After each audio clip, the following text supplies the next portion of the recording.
up to that. But as soon as I got on campus, I said to my friends, my community, I was like, I'm only going to put 50% of my effort into school, quote unquote school, and I'm going to raise my interests up 50% to actively treat them equal. That's when I started DJing. That's why hip hop and music. I was like, that's not low. That's not what I do outside of school.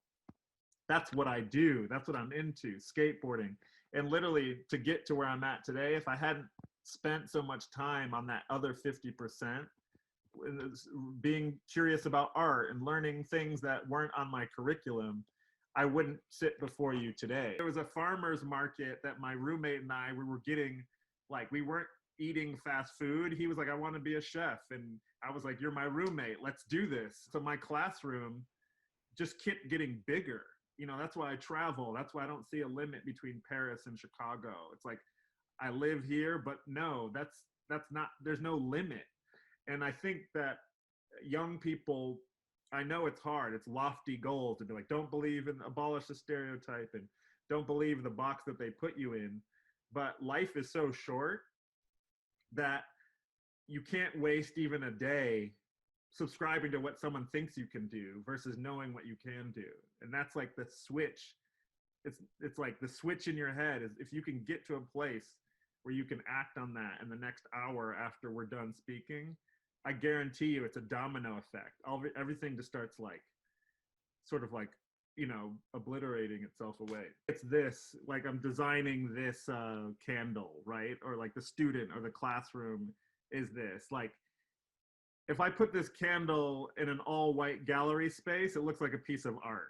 If I put it on like in a garage, it looks like a piece of trash. You know, like someone would throw it away. It's dented. And I think I often use this analogy in design. I could either design the candle and spend a lot of time like telling you about the candle, or I could just design the room that it sits in. I think one of the greatest lessons that I've learned in building sort of like my sort of career path in like streetwear or fashion is, in an ironic way, is like being very concise. You know, I think because your life, especially like a young life, it's like absorbed by like things that you've been into like very passionately. And then, you know, when you start a brand, you can often try to like whip them all together to make one big story, but it surprisingly takes less for a brand concept. The less it is, the stronger it is.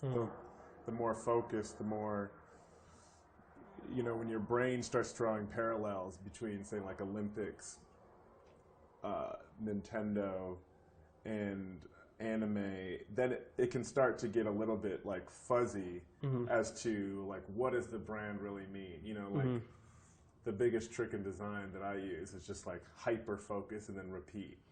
You know, make one thing and then it's like a template. So when I see this, I see like 7 brands. You know, 7 strong brands. Like you said some amazing like things that you might not even realize because you're so like into the whole world that, you know, this is you, and then you have one brand. You know, it's also smart to realize it's like you don't just have one brand in you. You know, it's like there could be more. So just going back out of things that I've heard in your sort of pitch, that you should consider like focusing in on that and not everything. Now you're just working for yourself. Like as you go on over like the next time period, like you should be thinking, not necessarily, that's why collabs work. It's like, hey, I'm going to do a collaboration with this brand or this model or this website.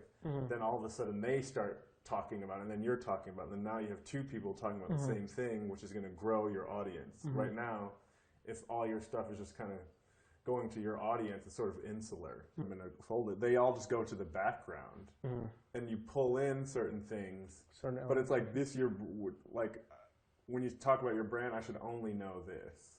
It's a construct. You know, it's not, it's a way, your brand stands for this. That way you can always go into Canada, you can always go into like a sort of military nuance thing, but it's always related to this sort of global concept. Like one of the best pieces of advice that I have in like my career is being able to love something and then like throw it in the trash.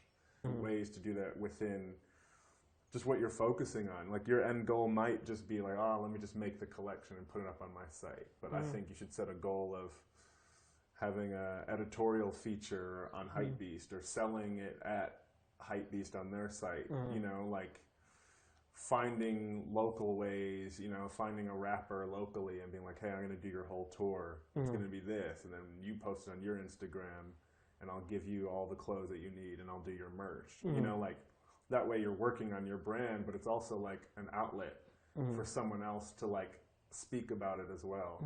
That's how you can like grow the concept.